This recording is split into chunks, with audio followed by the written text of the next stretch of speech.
panimbaya. My boyfriend got me pregnant. Hindi pa alam ng both family namin. Then he decided na makipaghiwalay sa akin. Ang gusto niya mangyari, magsusustento na lang siya, pero hiwalay na kami. Oy. Until now, di ko pa rin alam anong gagawin ko. Since simula nang mabuntis ako, nag-stop ako ng work. Lagi niya rin sinasabing na problema lang ako sa buhay niya. Oo, nasasaktan ako sa mga sinabi niya, pero ayokong lumaki yung anak namin na broken family. I don't know what to do. Sobra yung stress na nararamdaman ko while pregnant. Ano po yung dapat kong gawin? Muna ato ang tagaan o tambag mga kapaglaom na buro siya tungod sa yang boyfriend. Tungod sa ilang duhang. Sa ilang duhang ang ipangbuhat makapaglaom. Muna atong tagag tambag kay stress na daw kay siya, unya buros pa yun siya. And her family, both of their family, wala pa kabalo sa ilang sitwasyon. So, before muhatag ako makaubanan diri og tambag, let's go to other side, mga kapang. We have Shelsai, Trisha, Raj, and Rajne. Ug pagasahon nila ang ato mga tambag diha online, mga kapaglaom nila sa Tambag Tambayan. Yes, Ate Bing. Ready na kaya tong mga tambag, especially kani nga problema. Daghan yung reaction na to ang kuan. Like opinion. Yes. So kay Kuya Fizz, Gerard, yami siya lisod gyud ang mabutang sa inana na situation sender. Di jud nato makontrol ang pamaagi sa ubang tao, pero makontrol nato ang atong why pag-respond sa ilang pamaagi. So next time if it happens, ask yourself unsay akong nahimo nga inyanin man ang iyang pagtagad. If ma-realize na nimo, paningkamuti nga di mo utro, paningkamuti sab nga di nakaayon na pagkapiktuhan sa iyong words. Padayon po sa mag-improve sa imong skills para wala na gyud sila'y ikasaway. If gihimo na nimo tanan nga imo makaya unya inana gihapon ang dinadaan, pangita na lang og lain nga workplace. Kanang mag-care gyud og sincere nga motabang nga boss. Warag, I think dahil siya na situation. Dahil na situation. Nadia, si Lavon, Jane, Betita, Cachuela, Chen, nagaingon siya, that kind of guy is not a man. He's a child first and foremost. If he can afford to do it to you while still pregnant, how much more can he do to you and your child when he becomes your husband? Come to think of your welfare and your child's first. Better tell your parents and ask help from them. Pray and ask God for discernment. He never fails. Remember that it is better to break your heart now than to be miserable the rest of your life. Yes, linood gid na po ni si Vanji Dago kasi padayon sa pagbuhat og maayo tas ayuha lagi hapon siya. Iyan po siya na sa hilumay kanunay moabot rang time naka-realize siya. Yes, and matud pa ni Chuma, ingat siya, sorry to hear this. Sometimes we make mistakes. That does not mean we will stop there. We stand up and correct what is wrong. Be strong for your kid. Don't force yourself on him. Let your parents know and ask for forgiveness. Your parents and your family are your strength. This time, you must be strong and stay positive for your baby's sake. Keep trusting the one who knows you before you were born. God bless. Yes, mostly sa itong mga tambag ng muduol gyud sa ginikanan. Ana po si Teresita Ganedero, Broca, Relera. Ana siya ma'am, ayong adlaw. At imana ka ng bata nga naa sa imong sabakan. Ayaw ipamugos ang imong kaugalingon nga makig-ipon niya kay basin daog-daogon ka o bata o sa ang istorya sa imong mga ginikanan o pangayo og sorry sa ilaha. And namo diri si Jesali, ano siya, good day sender, biktima gyud kas Mayra Sakay. Una, pag-ampo sa kinasing-kasing, ikaduha, ayaw ipugos mo kaugalingon og ang imong gisabak ngadto sa imong ex. Ikatulo, paibala imong ginikanan sa imong sitwasyon. Dawata ang tanan nilang reaksyon, isulti ang tanang kamaturan. Lisudas kinabuhi, dili lalim mabuntis, dili lalim manganak. Ipasustento kay iya man ang desisyon, ipabarangay aron namo records. Kung igo ra siya mo perma sa barangay pero dili niya sustentohan adto DSWD aron mo pursige gyud siya sustento.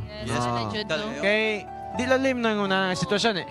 Kamo sa inyo, if kamo nasa yung shoes, unsa may inyong kuan? Siyempre mag-ask kita sa guidance sa atong parents, di ba? Kay mo jud ang atong wag padanggapan biso to nagampo ta kailangan niya pud tagtambag sa maginikanan o Good, oh. tabang syempre kay worker naman siya di ba nag-work na siya so lang lisod anak mo nag-eskwela pa Oh, lagi. mo nang pinakalisod pero nag-work naman siya so siguro na siya sa tamang age to decide and to ask her parents bitaw or kinsa pa ba babae ba na o lalaki o babae magi siya kay dito agad so mo ta dito yung mga yung tambag sa mga dagko na okay Yeah. na may dere Ate Bing. Ruwan na dago-dago. Ang dago di adyo siya. Bitaw makapaglam na. Salamat sa inyong mga salamat sa inyong mga tambag diha guys. So sa atong mga kapaglam diha online, thank you so much sa paghatag sa inyo ang mga advices no nga I'm sure sa ato ang letter sender iya puding nabasa. Now, una ta maghatag ko mga yumig advice di mo siya.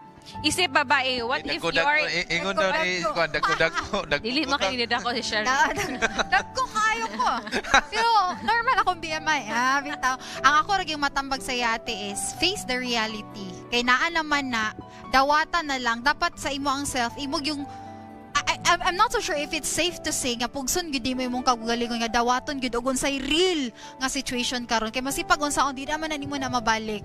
Ang imo lang karon is accountability.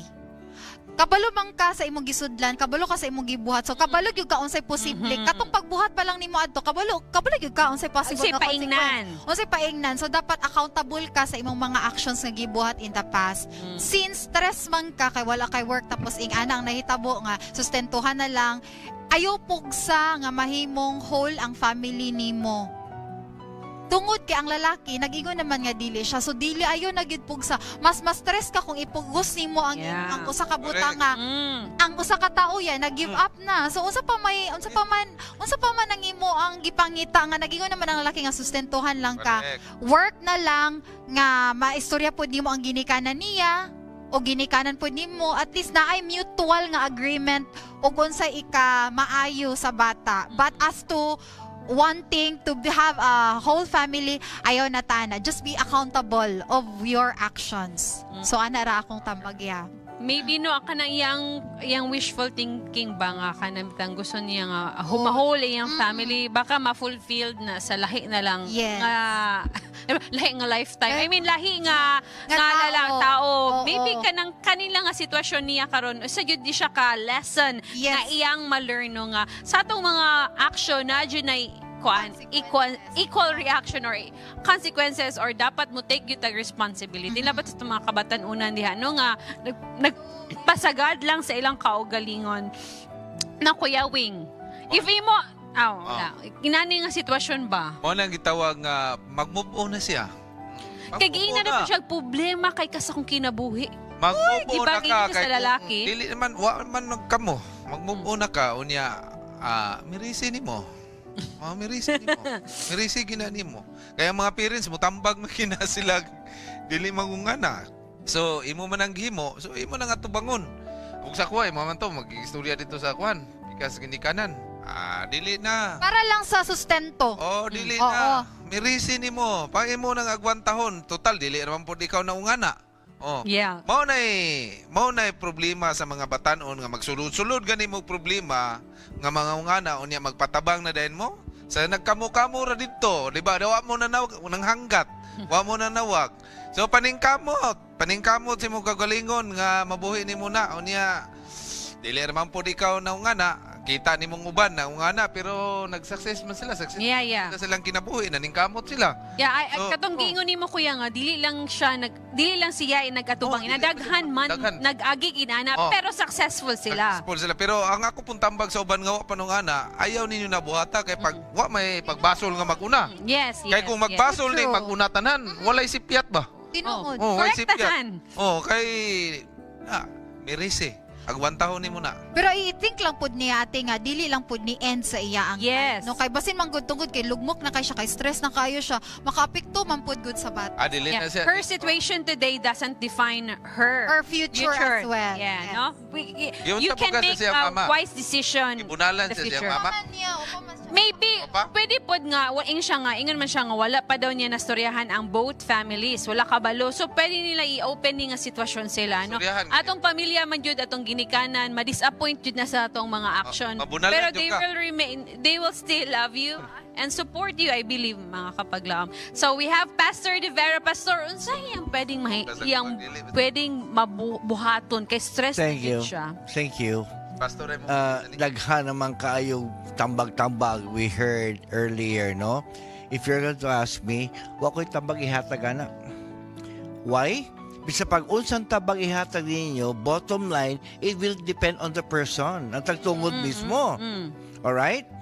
Daghan mga cases, we make wrong decisions. Especially with kababainhan.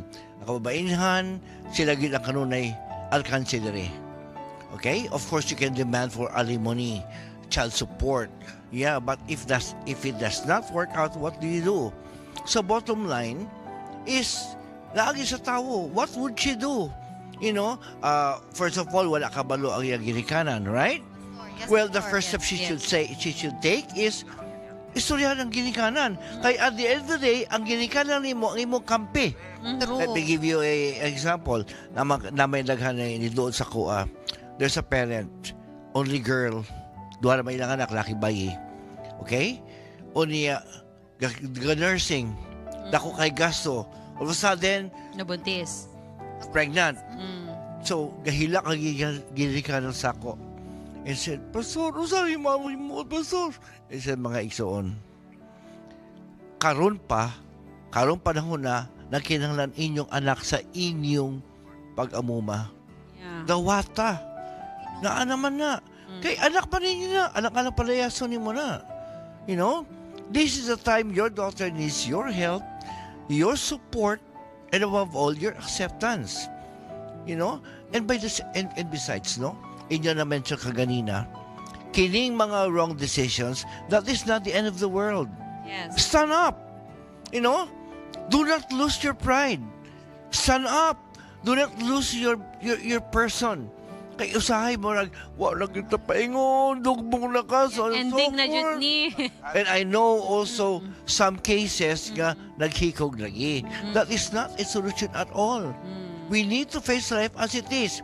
We made wrong decisions, but also let us remember, ang wrong decision is not corrected by another wrong decision. Yeah. Diba?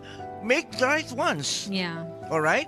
You fail once, na das magkakaisa. No, don't make another one. So stand up. So true. Think right. Think right. And of course, we said it, seek assistance from the Lord. Dito ka sa Ginoo. No, like we were saying earlier, di ba?